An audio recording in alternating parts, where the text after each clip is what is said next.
You cannot dream yourself into a character. You must hammer and forge yourself one. Hi, I'm Craig Lounsbrough. I want to welcome you to Life Talk. It's great to be with you today. Who am I? The question seems a bit overused these days. In our culture, I tend to think it's less about thoughtfully unearthing who we are, and rather I think it's more about creating something that's culturally acceptable and that adheres to whatever trend is currently trending in the culture. It's the creation of a self suitable to the world rather than discovering who we are as both in and above the world. The definitions proposed by innumerable philosophers and those who for centuries have probed the inner workings of life aren't enough. Holding ourselves up against everyone else in order to grasp some sense of who we are by comparing ourselves to everyone else has repeatedly come up short. Aligning ourselves with political hashtags or running off after a litany of causes that have caught the wandering eyes of those without a cause don't answer the question. And so we might ask, how do we not know? How could we wake up every day and go to bed every night with this person that we are and still not know who we are? How is it that we walk through the myriad array of dynamics and demands of life and living and somehow not see ourselves in the act of dealing with those things? How have we lived with ourselves yet missed ourselves in the living? Well, one answer is that we don't want to see. We don't want to see because we fear that if we actually look at who we are, we might not like who or what we see. It may confirm our deepest fears about who we are. It may affirm the presence of something that we desperately hoped wasn't there, or it may confirm the absence of something that we had hoped was. It may convince us that we really don't have the capacity to achieve the dreams that we want to achieve. It may corroborate all of the negative things that people have said about us when we've spent our lives fighting against believing that that's who we are. We may choose ignorance as opposed to knowing so that we can continue wearing the weathered facade that we've found comforting in whatever way it might comfort us. Or second, maybe we've spent our energies not coming to understand who we are, but vesting those precious energies in becoming whoever it is that everybody says that we should become. There are demanding social pressures to adhere to, heavy-handed societal expectations that press us for compliance.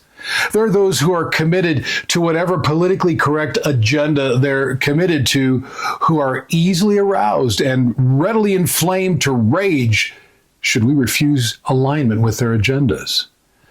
There are the voguish trends that demand adherence lest we be labeled as outdated or just plain ignorant. There are the expectations of parents that rest heavy upon us, and the voices of well-meaning mentors that too often called us to some vision of who they thought we were.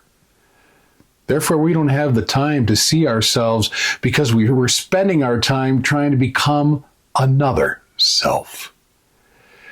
Or third, it's possible that we might have determined that it's not who we are, but who circumstances made us to be.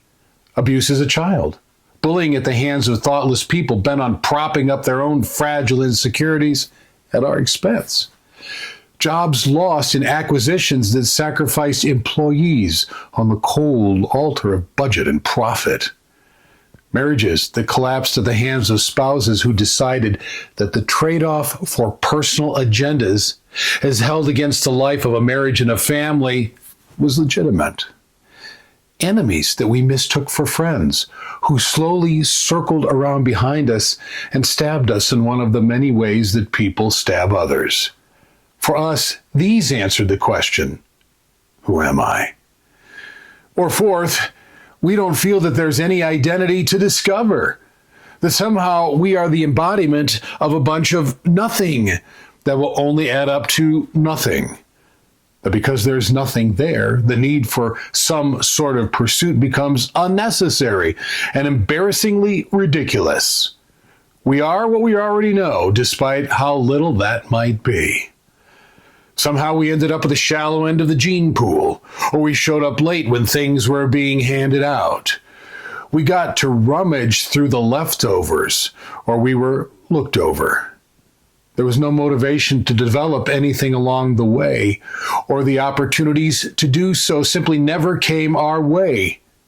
Therefore, we don't know who we are because we're pretty much nothing, and we already know that. Or finally, could it be something entirely different? Could it be that we are vast beyond comprehension? That we've mistaken this journey of who I am for a destination that gives us a clear and solid answer versus seeing it as a journey where the answer is always fleshing itself out with ever greater clarity as we go along. That we are someone who is perpetually in the process of becoming more of whoever that someone is. That we are not meant to be something that's stagnant in time and space, but we are something that is always evolving in a manner that we are constantly advancing in time and growing in space. And to understand that is to begin to build a sense of self that will effectively begin to disassemble our negative sense of self. Who are you? Get this stuff out of the way. Quit falling into these identity-stealing behaviors. Look beyond all of that, and you'll begin to see the authentic self. Today's podcast is drawn from the book, The Self That I Long to Believe In, The Challenge of Building Self-Esteem. I would encourage you to get your copy today at Amazon, Barnes & Noble, or wherever books are sold. Thanks for joining us on Life Talk today. You'll find Life Talk on most podcast platforms as well as YouTube. I would also encourage you to check out our daily posts on all of our social media sites. Thanks for being here today. I look forward to seeing you next time.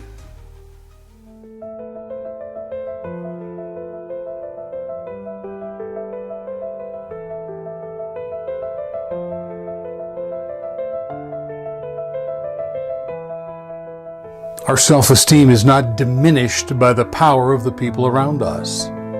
Rather, it is diminished by the power that we grant the people around us.